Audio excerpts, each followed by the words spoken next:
And we are here. Welcome to another Black Eyes TV production in the house. Yes, Brother Richie is here with the co-host of the year. Talk to the people then, brother. We've had a beautiful weekend. We've had an enjoyment on Richie's birthday. He's had a good time. He's enjoyed his company that he's had. And we know that today we're giving it another bonus on a nice, beautiful Sunday while everybody's sitting down and relaxed. We're going to go in and, Richie, give them the title of what we're going to be talking about today. Well, today we have a special guest, one of my favorites, Brother ONYEKA, author of the BLACKAMOORS, and the name of the show, before we even get to that part, is bringing Black awareness through the arts. So by talking with our brother today, he's going to go through his book, he's going to go through his future projects, which are all art-based, and we're just going to be exploring our own history and culture and rich heritage through talking about these different modes of art. So, Terry, introduce people and take us in. Good evening, family. Good evening, everybody. And welcome, ONYEKA.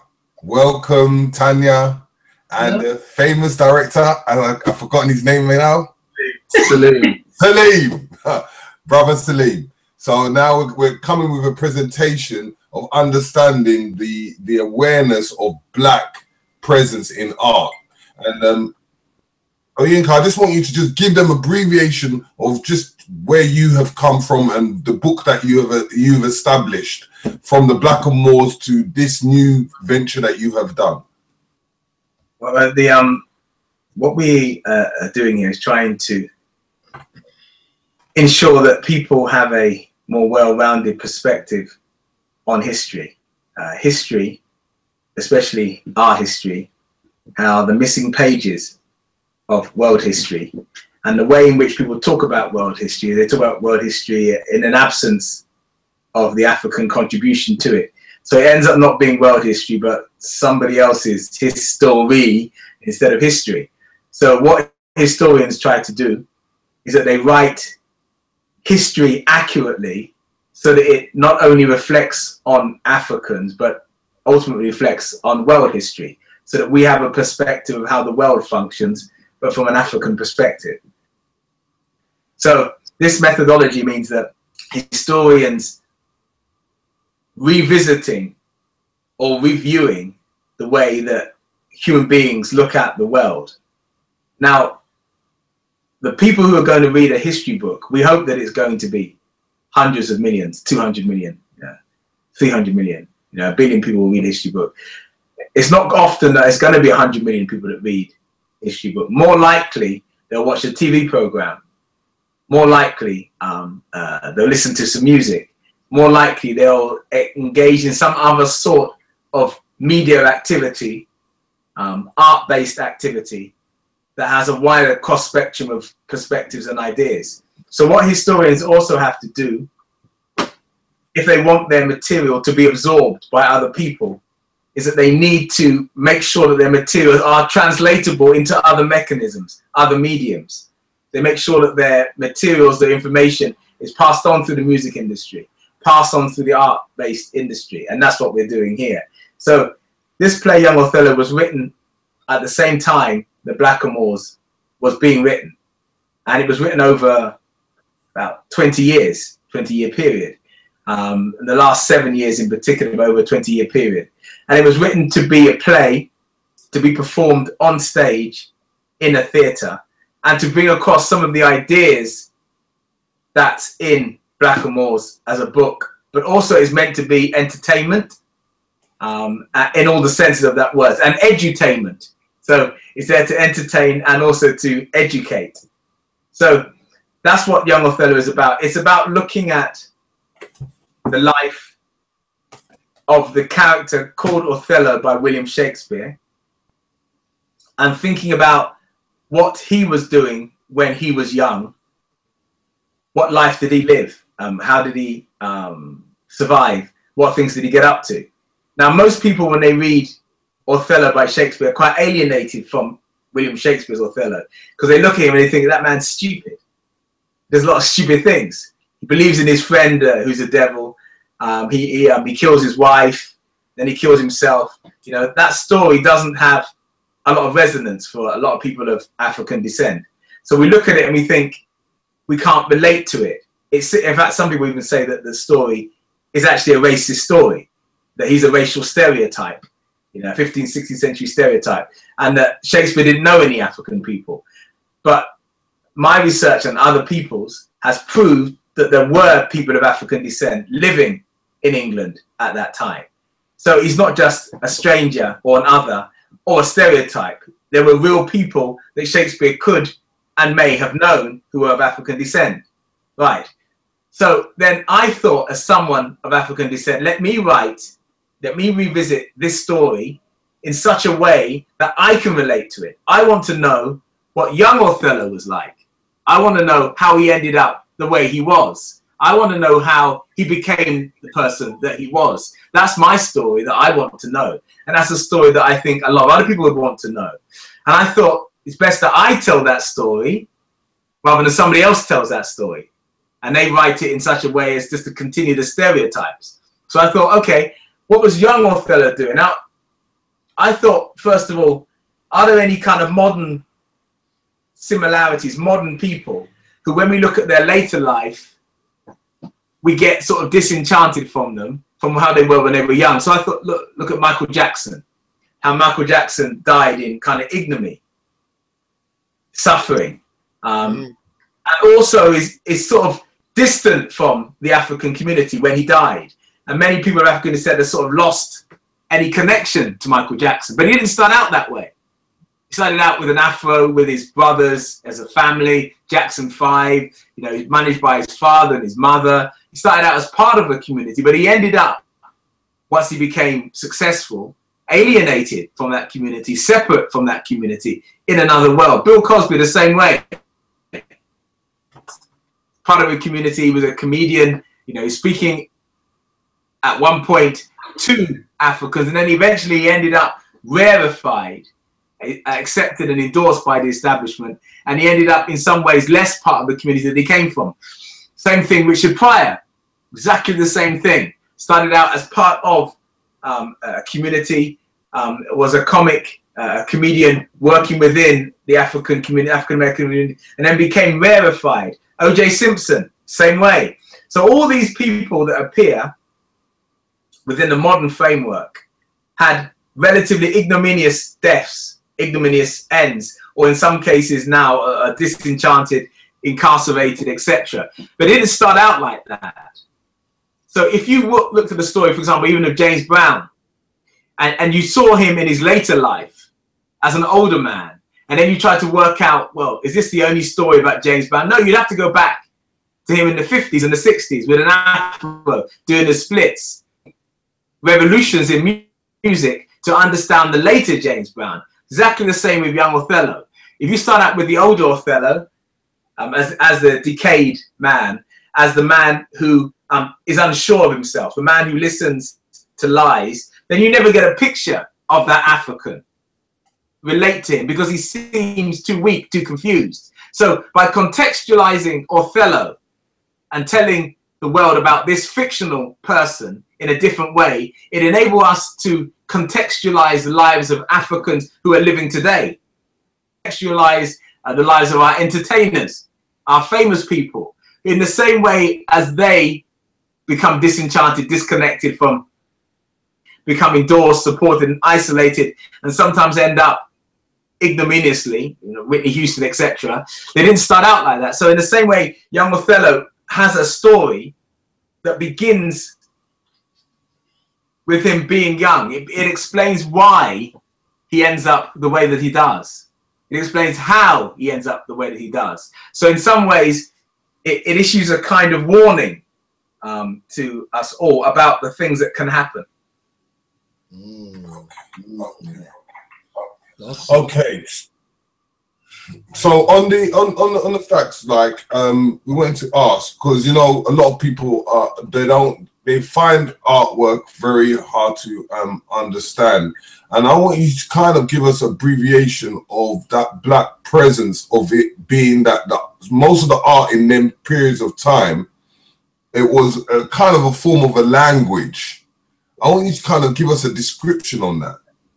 So let Salim have a try. Go on, Salim, because I know you've got some info in there. You've done the research. Well,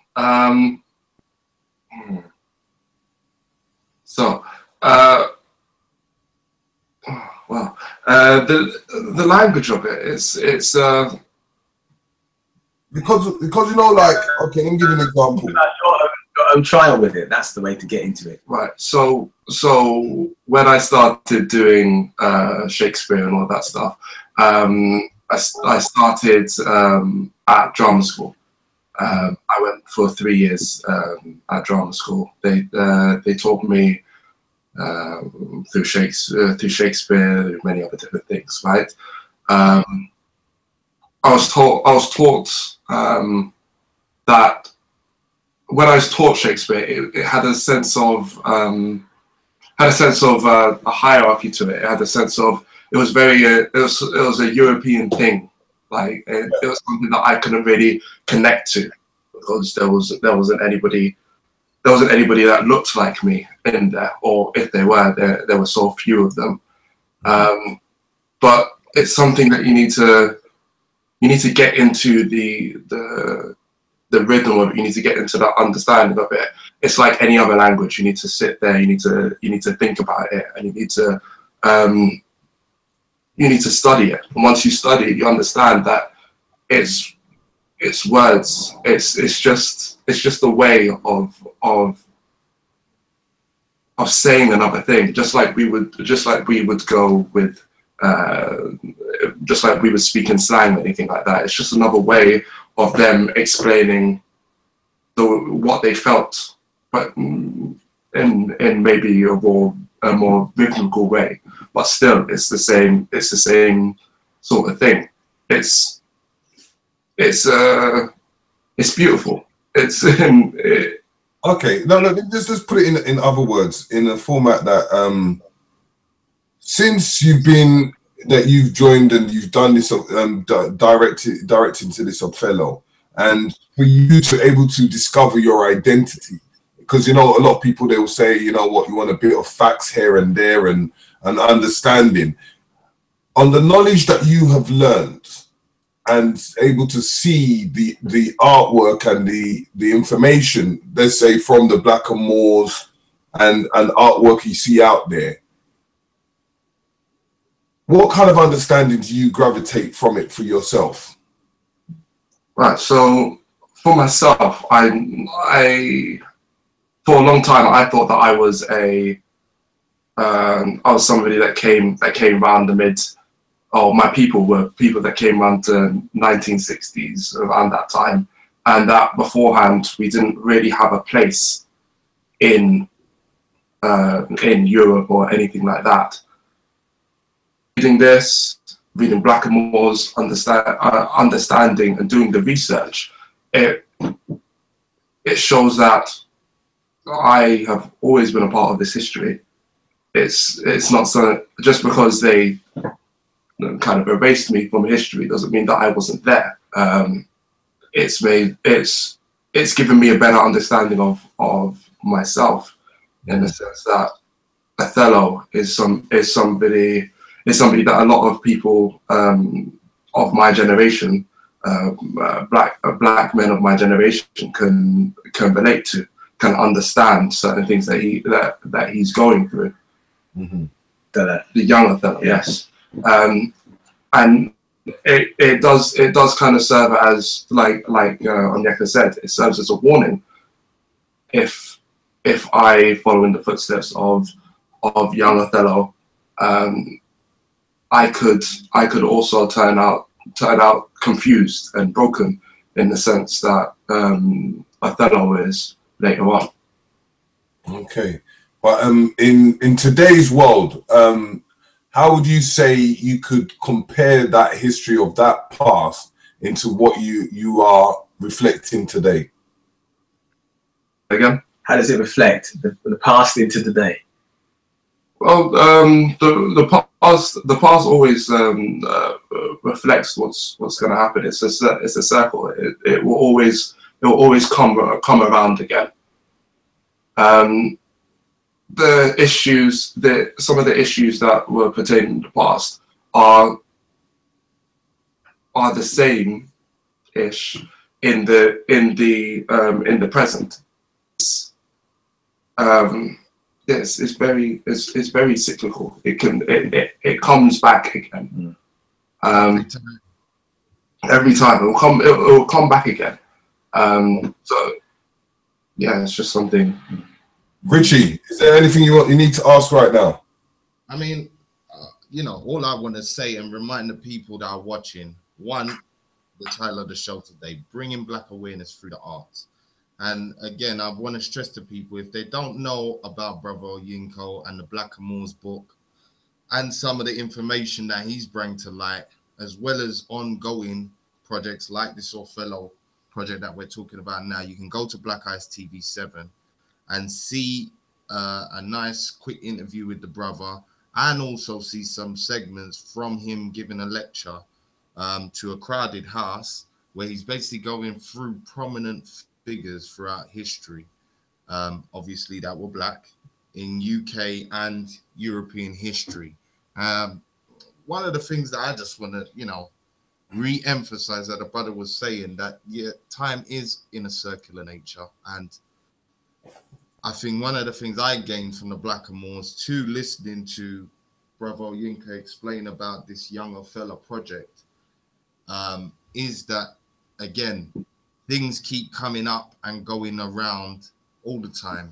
So there's forever lessons to be drawn from the past, whether we class them as fictional characters, i.e. like the Young Othello, he's still based on real life constructs. Yes. So fiction, you can, yeah, fiction can, you with a fictional character, you can push the boundaries of people's imagination and grip them, because you're not limited or restricted by having to prove that it's true. So fiction enables you to push the boundaries of people's imagination, to inspire people. You know, it's like why we see the superheroes now. The superheroes are fictional characters. They're not real. Yeah. You know, Thor doesn't exist. I know some people might cry when I say that, but it's true. But Superman doesn't live. Superman doesn't live. He's a figment of Stan Lee's imagination. So, but these fictional characters, as far as do live, they want to be like Superman. They want to be like Spider-Man. People pay millions of dollars to go and watch those films. Why? Because those fictional characters are inspiring a whole generation of young people to be like them, to take on their values, to teach lessons, whatever lessons they want to teach. So these fictional characters have immense power in shaping culture. Immense power in shaping culture. Exactly. Because they can do things that a human being can't do, physically do. And in so doing, these fictional characters are influencing culture in a way in which real life historical people can't influence culture. So they're immensely important and immensely powerful. So controlling the fictional narrative is a fundamental thing that people of African descent in the diaspora have not yet bent their mind to. Spike Lee tried. Yeah. But since him, my opinion, since him, we have not controlled the fictional narrative. I agree. We haven't controlled the factual narrative either, actually, but the fictional narrative seems elusive to us. And if we don't control the fictional narrative, we will have the fictional narrative told to us. So it's very important that we create our own characters, our own fictional characters, as well as tell history lessons. We also need to create fictional characters to inspire people to do incredible things. Definitely. Yeah. Tanya has some things that she wanted to say about Tanya. We need a feminine effect. That's right. Yeah. Okay. So in Young Othello, I've been working with Narrative Eye for a while, but just to, as we're talking about Young Othello, just to say that I am involved in producing the staged readings of this play, and it's been an interesting journey so far. Obviously, this journey will go on for a long, long time, but we started probably last May in trying to get this play off the ground, even to the stage that it's at now, and it's been an interesting process. There's a lot of rejection that goes into work that's important, and so at the moment, we've got 2 readings in October, one on 31st of October, one on the 1st of November. We've put this play to a number of theatres, producers, directors, and what we've got back is, oh, that's very nice, but it's not for us. That's what we've got so far. So you have to do it yourself. So we've done it ourselves. We have set up a GoFundMe page that we're still ongoing, and because we knew we have to tell these stories, as ONYEKA was saying, as Salim was saying. It's very important for us to control our own narrative, as you brothers will very much be aware. So against all the odds, we do it, and that's what we're doing. So there's myself working on producing the play, and another sister as well, and then we have a creative team that we've got together. Salim is one of the directors, and there's a couple of more people helping with that as well. And we've done it. We've auditioned. We've got our actors together. We've got we're starting with promoting these readings. Out of self-determination that the story is told, and it's told correctly from the perspective that it needs to be told. So, but it's been a struggle, as these things always are, and it will continue to be so. But we just carry on. Okay. You have to. We have to. And just before you say something, I just want to to the people as well that when I met Brother ONYEKA for the first time, and we went to his presentation on the Blackamoors, and as I have no doubt, even with this Othello play, when it comes out, you will see white people there. They are studying it. They are interested in it. Whether or not they have blockers in place to make the process hard, as the sister just answered to, don't think that they're not interested in seeing and gaining information and inspiration from our story themselves. So if they can come, I don't see why we can't. Go on, my sister, speak. Is what I've personally learned, and I think probably what other people have learned along the process of from Blackamoors up until this process, is that other communities, they really know how to value what is important. So ONYEKA's lectures, the books, the work that Narrative Eye is doing, they're there, and they're there behaving how you're supposed to behave. Yeah, appropriately. So, on time. On time. So they come early. Pad, they come with a pen, and they sit there quietly. They diligently make notes. They ask appropriate questions, and they are involved in the information that's going on, because I think they understand the seriousness of it, and they take from it what they need to take from it to then help. And that is a lesson that we absolutely need to learn. There should be no lecture, no event, no artistic piece of work in this day and age, going through what we're going through, that should have an empty seat. Indeed. It's very, very important. So that's just. And also, if the thing is not supported, then they say, oh well, there was no interest there. Yes. Always knew. Yes. And also, if we produce with this play, some people say, well, dumb this play down, dumb it down. Black people are stupid. They won't be able to understand this. They won't be able to understand that. And then people, a lot of people are saying that. And I say, no. We're not going to dumb anything down. Yeah. We're not going to dumb anything down. We want our people to understand in order for us to understand, we need to produce something of quality rather than just producing something that's half protected, half this, half nonsense. We want to produce something of quality. We don't have too many things that we produce artistically in theatre that push the boundaries of our consciousness and make us have to work when we most of the things that we do, because of who produces them, who directs them, who manages them, and who writes them, is the kind of stuff that panders to a certain perspective that is absorbable. Yes. That's simple, that's straightforward. Yes.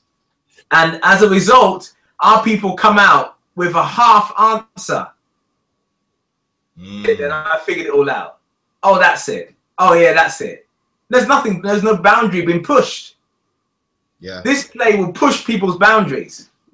This play is going to push people's ideas about the world. It's going to push people's concepts of language, of words, of relationships, of sexuality, of poetry, of magic, of language, of African history, European history, slavery, all these different things are going to be pushed in this play. Why people are going to watch it and listen to what's being said. It's different. Because we believe that our people will eventually value that which is good if they are given a good thing. It's like if you keep giving people McDonald's, they can only eat McDonald's. Yeah. People say, oh, yeah, we like McDonald's. Cook for them. You don't cook for them. Then people say, oh, what's the point in cooking when we only like McDonald's? But if you keep feeding people McDonald's, they're only going to eat McDonald's. They're not going to even know that anything is different. Some young people growing up now, all they know is McDonald's and occasionally kebab or pizza. They don't know what's a potato. They see a potato and they say, is that what a potato is? I've never seen a potato. I just want some chips. Well, you have to peel the potato to get what? Peel a potato? Yeah. They don't know what it is. So this is the problem that we face.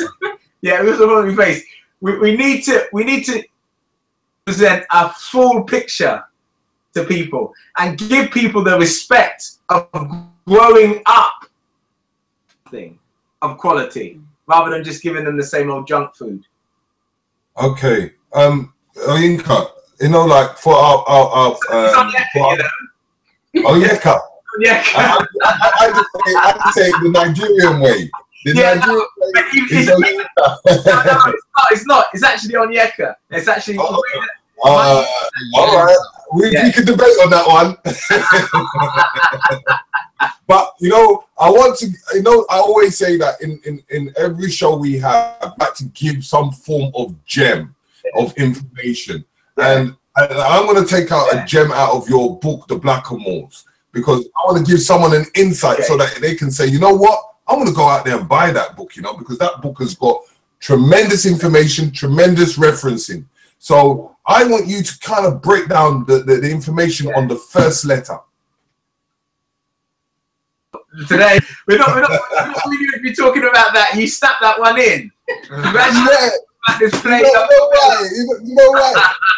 The public always want to know something. And you know what it is? Is for them to able to see what the contents of that book. So when they buy that book, they can put that extra £1 on top of that book and donate at the same time. So they receive something as well as giving something. Okay. So what I'll do, we'll do a compromise if that's fair. I'll say something about that, and then I'll say something that relates to this play that does both. Exactly. That's what I want. That's right, good. All right. So the first thing is that people talk about there's 3 documents, and they say that these 3 documents were written by Elizabeth I. These 3 documents said that black people of African descent, should be deported in 1596. One of these letters was written on the 1st of July, another one a few days later on the 18th of July, and a third one was written in 1601. The first thing is that these 3 documents were not written by Elizabeth I. Second of all, they were written by an Englishman called Thomas Shirley. And they do not actually say that all black people should be deported. Well, the first one doesn't anyway. It relates to 10. The second and the third may suggest that. All of these 3 documents didn't work. So Africans weren't deported as a result of these 3 documents. Why weren't Africans deported in 1596? Not even one was deported in 1596 or 1601, because the population, when Shakespeare wrote his plays, the population of Africans Shakespeare wrote his plays was a strong population. They were a connected population. They were integrated, in a sense, with that society, and they couldn't be dislodged from that society. So you couldn't just deport them or remove them or make them into slaves in England. So that's the point about that. Now, why were they so integral to English society in the 15th and 16th century? First thing is because English society at that point had not developed a coherent racial system that systematically discriminated against Africans based on racial grounds. Secondly, because Africans from the Iberian Peninsula had a higher culture superior to most of Western Europe, and Africans were valued for that higher culture. Now, linked to this higher culture was music and rhythm. In this country, a group or a profession called troubadours developed music and the Iambic Pentameter.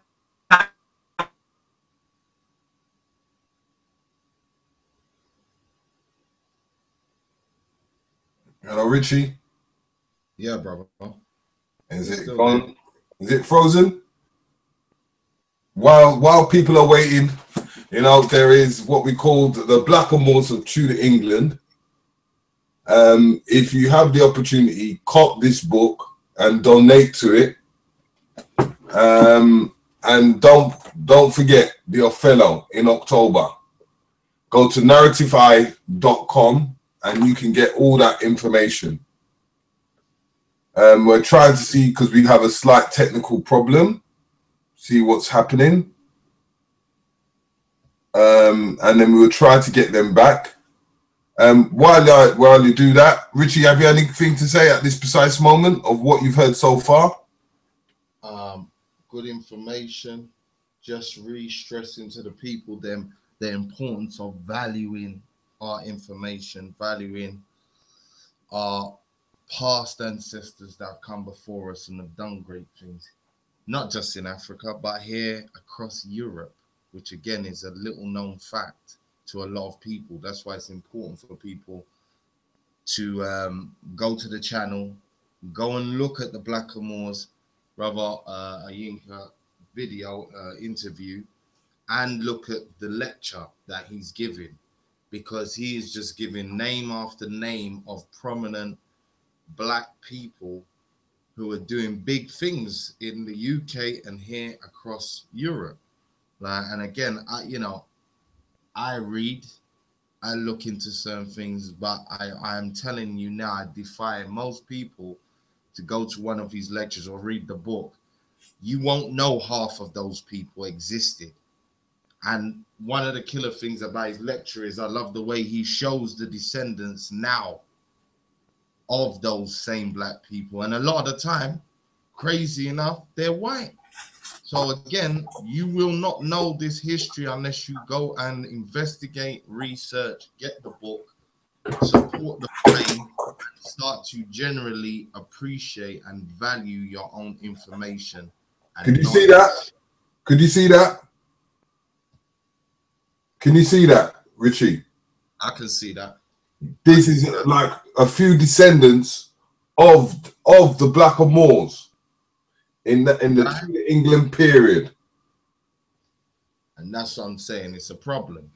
When you see that, it drives the point home even more that we need to know this history. This history needs to be passed on because it will be lost. Yeah, it will be lost in certain cases because the ancestors that have come over here, some of them have mixed with other races, and unfortunately there is hardly any trace of them now. We're still trying to get brother OnYEKA back right now, so we'll keep trying that. again, I want to say shout out to all the people that are watching us so far and gracing the platform today. Shout out to my fellow media people. Sarnet TV's, Got Kush TV's, Titan TV, Dagger Squad. Yeah, big up to Garfield today. We was don't forget the beautiful lady Monica. That's all, Monica. Rawborn, Konsu, big up, yeah. Because again, if you didn't know, they did a nice show today, yeah. I don't want to get into it too much, but go and check it out, Dagger Squad, yeah. Talking about conspiracy theories, talking about the heart machine. It was very interesting. I think I'm going to have to do a show on it as well. Yeah, hearing some interesting points. But yeah, man, we got to keep doing this thing. We got to value our information, people. That is the key element out here. Yeah, and Terry, give us a rundown while we're waiting as well. What okay. Basically, we've got a few things coming up. Because October is going to be a very, very busy month because it's Black History Month, which I don't really subscribe to, but we have to follow the events and show people what Black people are doing within the community and having a greater understanding of what's going on. So like on the 14th of this week, we've got a beautiful lady called Cheryl Phoenix, in which she's going to talk about the children's agenda. And we're going to go in depth of the destruction of children in schools. We've got quite a few other shows lined up because we're trying to get as many live shows in for this September because we're going to be doing a lot of recorded shows for the October. And not only that, as we're speaking about ONYEKA and everything else, is that we've got an exclusive interview with him, which we talk about the whole breakdown of what we're talking about today. Hey. Right, great. Oh, we're back. When did you cut out, Terry? Yeah, you cut out. Richie, give us a little breakdown. I mean, you was talking about the letter and the reason why Black people in Europe couldn't be disfranchised or just deported so easily. That was the point you was at, just kind of before it cut out. And you was about to tell us the importance of Black people in UK and Europe at that time. Okay. Yeah. So what people don't remember is that the in the Iberian Peninsula, people of African descent had a very strong position, had their own independent kingdoms up to 1492. And even after 1492, people of African descent persisted in the Iberian Peninsula until 1609. Africans who were forced out of Spain, some of the kings, queens, aristocrats, dignitaries, merchants, professionals, soldiers like Othello and people like that, who were forced out of Spain, traveled to France, Germany, Switzerland, Russia, Italy and England, Scotland, Wales, even Ireland, 16th century. And they brought their cult, learnt in the act of Portugal. Others became soldiers of fortune, mercenaries, etc. More so, a language, a language style of fashion of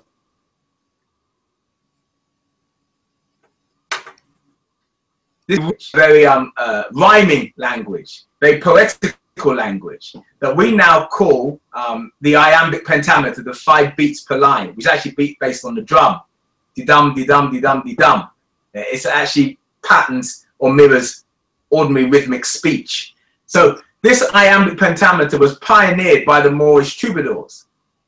And it is also the very same Iambic Pentameter that's used in blank verse and used throughout all early modern English Renaissance literature, be it Thomas Middleton, Ben Jonson, Shakespeare. To be or not to be, that is the question. Now is the winter of our discontent.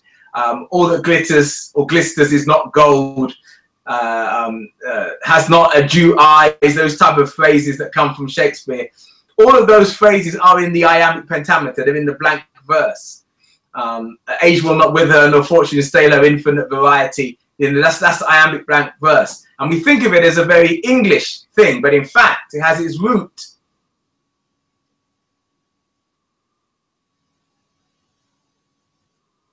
and in the drum. So this is very much part of how Young Othello is written, in the same style, the same iambic pentameter, the same 5 beats per line, the same blank verse, the same rhyme.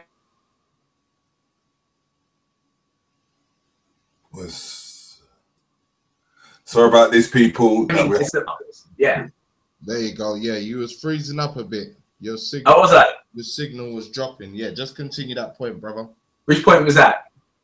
You were saying not. What was the last thing you were saying now? Moorish troubadours? Yes. Did you get that? That's all. Yeah. That's all. Continue from there. Okay. Yeah. These Moorish troubadours from the Iberian Peninsula pioneered the language that we now think of as blank verse, pioneered much of the cadence that's in early modern Renaissance literature. We think of to be or not to be, that is the question. You know, now is the winter of our discontent. All of that language that we think of as being very English language, and the rhythm we think of as being very English rhythm, but in fact it's based on the 5 beats per line, the drum beat, which comes from Moorish troubadours and the Moorish culture on European, interacting with European culture. And what comes out of that interaction is the blank verse. What comes out of that is Renaissance literature. What comes out of it is the poetry and style of the 15th and 16th century. What comes out of it is Shakespeare's language. It comes from that interaction with West African cultural idioms. So this play is written with that same style, because this style and this rhythm is part of early modern Renaissance, and it has its root in the cadence of the Moorish troubadours. So this play is written in the same style, that same English Renaissance style, which is in fact based on Moorish troubadours. So that shows the interconnectedness of these cultural norms, and shows that a thing that we thought of as being very white, very English, in fact has its roots in something else quite African. Okay. Is there any questions, Richie? No, I mean, at this point, Richie? Can you? Okay. Tanya, I want to... You're cutting out as well. Yeah, it's fine. We got you now. Yeah, Tanya, I want you to just give us a breakdown on the narrative quickly, and how they can receive this book of information, and as well as receiving the book to able to donate, because we have to come as a collective, not just in the UK but worldwide. So it's us working together and us donating and us creating our own projects and able to push what we need to put forward for our children, as in making a form of a legacy. By donating, that legacy shall be ours. Indeed, yeah. Thank you, brother. Okay, so did you want me to say a bit about Narrative Eye? Yeah. First? Let's first break down the Narrative Eye, what it is, what it's about. Okay, so Narrative Eye was formed in 2001, London, England, and we are a kind of we're a grassroots community organisation that is growing. And what we do is we publish works, we deliver workshops, seminars, book talks, and Young Othello is the most recent we're publishing, and obviously trying to get to the stage. So that is what we do. So, you know, we're for the community. Well, yeah, sorry, brother, go ahead. So the play, I'll just tell you a bit about Young Othello. So the play is being shown exclusively. So the first 2 readings of, first ever readings of Young Othello will be on October the 31st this year, and that will be at the Canada Water Art Space in South London at 7:30 p.m. And she say 7.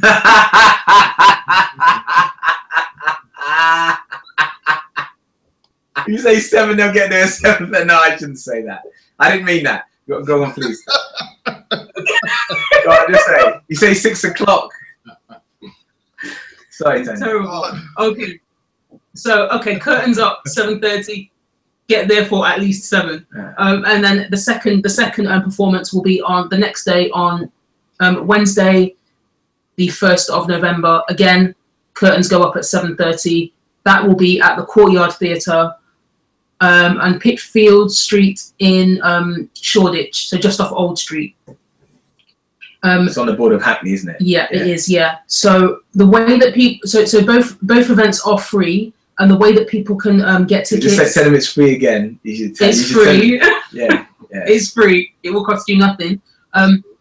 Okay. So we want people to come. We want the community to come and experience this. It's the first time we're doing it. It's important that people get there. That's why it's free. So the way that people can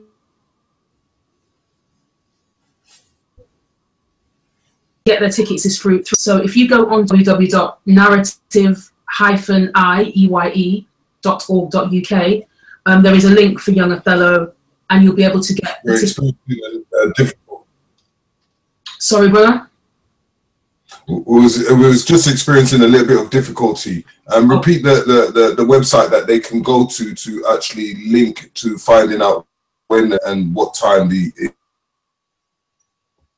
Okay, so the website is it's www.narrative-ie, that's EYE.org.uk,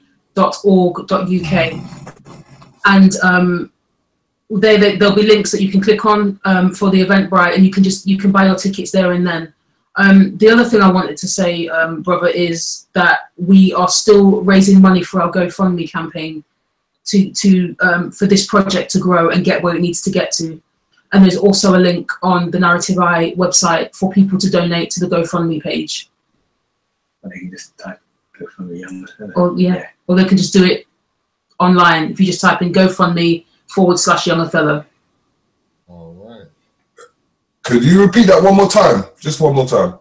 What, the GoFundMe? Yeah. Yeah, so if people want to donate to the campaign, they can either go via Narrative Eye website, or if you just type into Google GoFundMe/Young Othello, then people can donate there.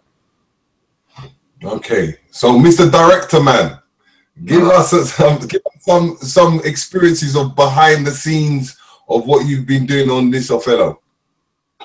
All right, so we haven't started rehearsals yet. We start rehearsals in the next 2 weeks. So what we've done as of right now, we've gone through the auditions. It was quite a lengthy audition process. We did it at the Ritzy, and also at the Black Cultural Archives. It was a long day, about 10-12 hours, something like that.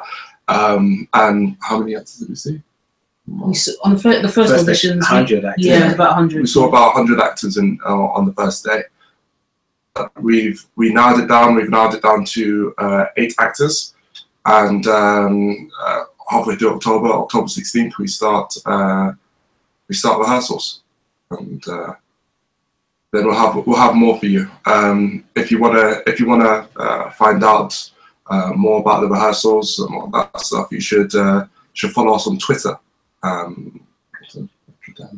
Narrative Eye. At Narrative Eye, and through that we'll be showing you some behind the scenes footage when we get started, and also some short little bios with the actors, so you can get accustomed with them, get used to them, and know a bit about their characters before you come and see the play. All right. Okay, Richie, is there anything you need to ask? For me, I wanted to just know, when all said and done for this Othello project, and such, what is the one thing you would all like? Or I mean, I'm going to ask this question to each individual can answer, but what is it you're looking? What do you want to achieve the most by staging and putting on this play?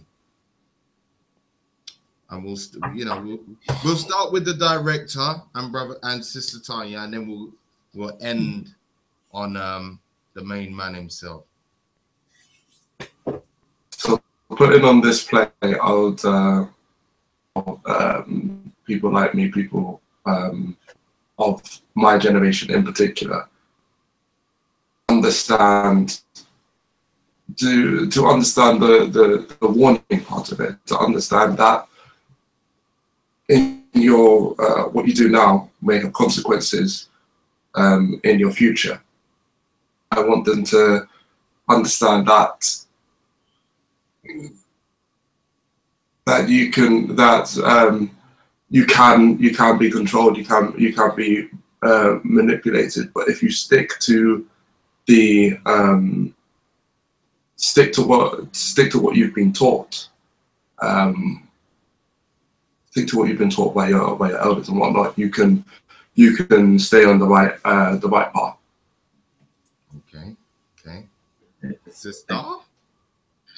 Oh, I think from my point of view, it's for our community to see, appreciate work, and that it is for them,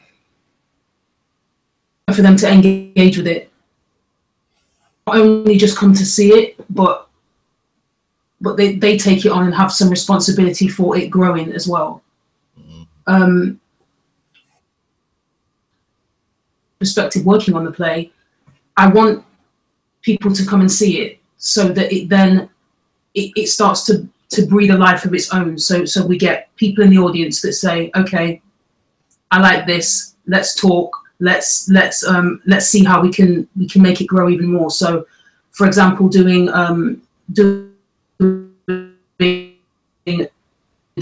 theatre to theatre, nationally, internationally. Othello gets housed at theatres, seats, so we keep it moving, we keep it growing. So the story is told to audience, to large, all over the world. Limit yourself. Okay. And last but not least, one thing. I don't know if it's one thing. I think that what people that write and draw upon characters will tell you that they have. So when one does it, it's not a pastime that you just do for pleasure, but you do it because you have to. These characters, these fictional characters, inhabit.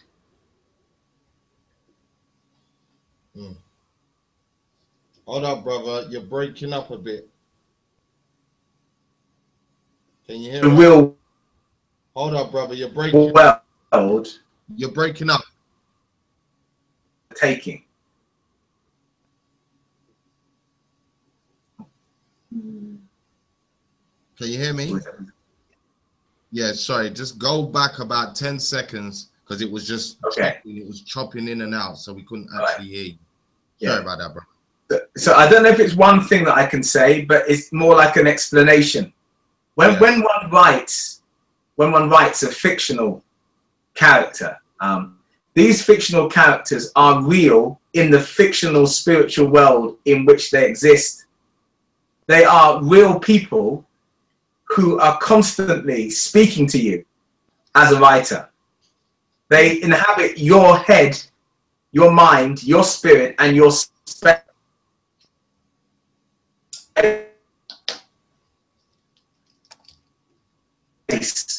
That you have to give. They are and they become manifested on earth when the character is performed and performs what is a real spiritual being. It is not so when we create fiction, in some way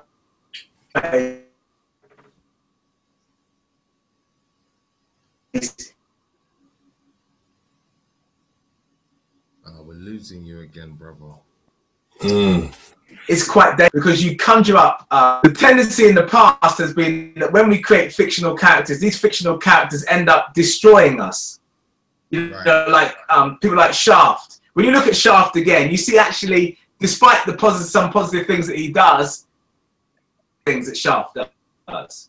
So Shaft is fictional, but he's real. Yeah. Authentic. Young Othello is also fictional, but he's real, and he has to be authentic. These fictional characters to stay real inside people's minds, imaginations, characters, which helps to affect and develop them as human beings. That's men, women, and children. I want, even though they are fictional, the imagination and spirituality of the people who watch an atmosphere and an integrity in people's perspective on things. And I want also people to revisit the English language. As part of slavery, slave master kept the English language from the slave and only gave us a few words. We now sometimes think that culturally, spiritually, that it's not smart to know the language. It's very important to know and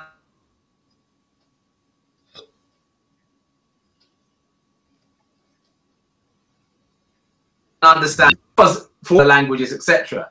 So I want people to watch this play because it will help us also to engage in the English language and for us to gain ownership of the way in which we speak the language and give us options for the way that we speak the language, give us alternatives for how we interpret the language, give us the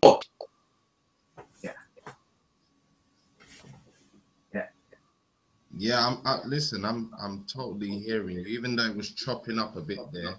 So people may not have heard the full point, but again, the brother was just trying to summarize his point.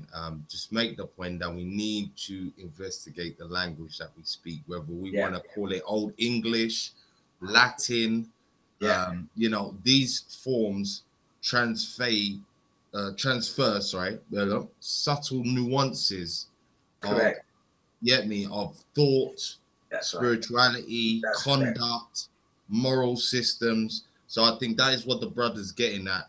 When we're looking at the history of Shakespearean plays or Old English or characters as we see them, there's, you know, just looking in the original format of that's how right.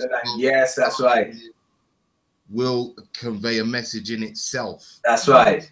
And by looking at the raw, original 15th, 16th century English language, we get an understanding of the modern terms, because a lot of the modern terms are dumbed down. They become PC, politically correct. And we've lost the actual meaning of what the original English word meant. Yes. And in losing that original meaning, we speak the word, conjure up the spirit, conjure up the energy of that word. And we don't know what we're conjuring. Definitely. So this play will help us to understand and take ownership of the words that we speak. Powerful. Yeah, definitely, brother. I'm in full agreement with that point, I have to say. And again, you know, on a side note, this is why I believe they don't teach Latin anymore in schools. Exactly. Because they're dumbing down our youth. They're dumbing down people in general. That's right. They're saying you won't know what you're saying. That's right. Why, you know, as a quick example, if you look at Black's Law Dictionary, legalese, things of this nature, you're dealing with a whole next codex system as far as understanding words, the etymology of words. That's right. And through that, you know, you lose so much information if you're not aware and have never studied.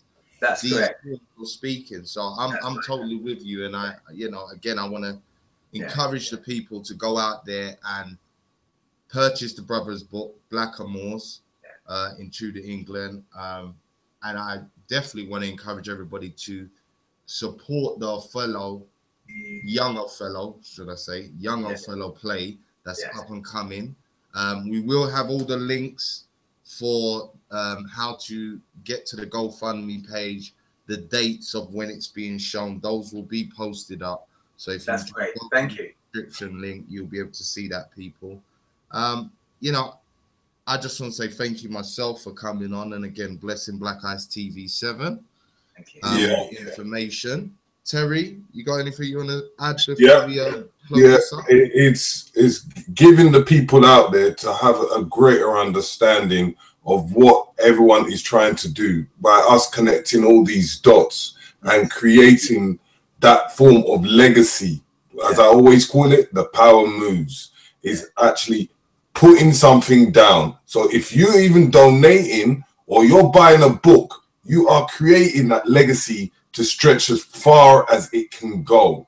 Yes. So if we can tour or even tour this play around the world and back, it's an achievement that hasn't been done. That's right. So by us working together and us putting things together and putting our minds together, this is something great to happen. Yeah. So yeah, in that note, as I said, is go to Narratify, check out all the information, go to all the events, go to all the speaking events. Let's show the European counterparts that we too can fill out our own venues. Yeah. You know, and that's what it's about. Thank you. Thank you, Terry. Definitely. I mean, before we go, is there any closing thoughts that any of you want to convey to the audience? Anything you want to say to wrap up in conclusion? I would just like to say, firstly, I'd just like to say thank you to everybody who has donated so far to the GoFundMe, because it's just by everybody's donations that this has become possible. TV 7 for having us. And all the contributions to the community that you. Are they gone? I don't know. We're still here. All right, great. We're still here. I mean, the signal's chopping up a bit. Anything else that you brothers want to add on at the ends? So thank you for coming. Thank you for letting us come. It's very important that we join up the dots.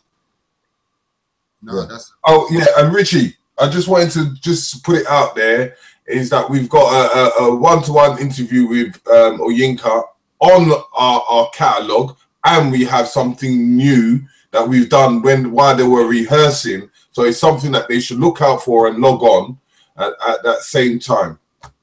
That's it. You'll be able to see some of the process of them casting, doing a few run-throughs.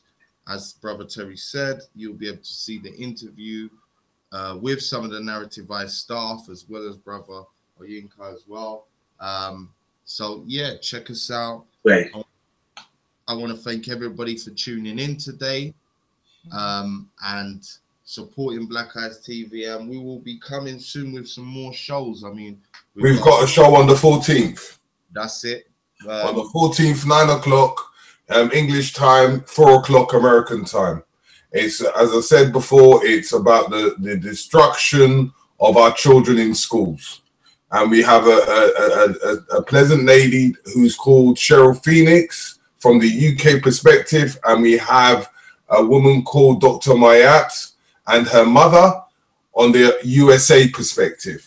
So we're going to chop it up, and these kind of information is what help us to able to boost and able to try and even put into our schools. Great, thank you. Definitely. So once again, thank you to everybody that's tuned in. Thank you for watching. Look out for some future shows coming up.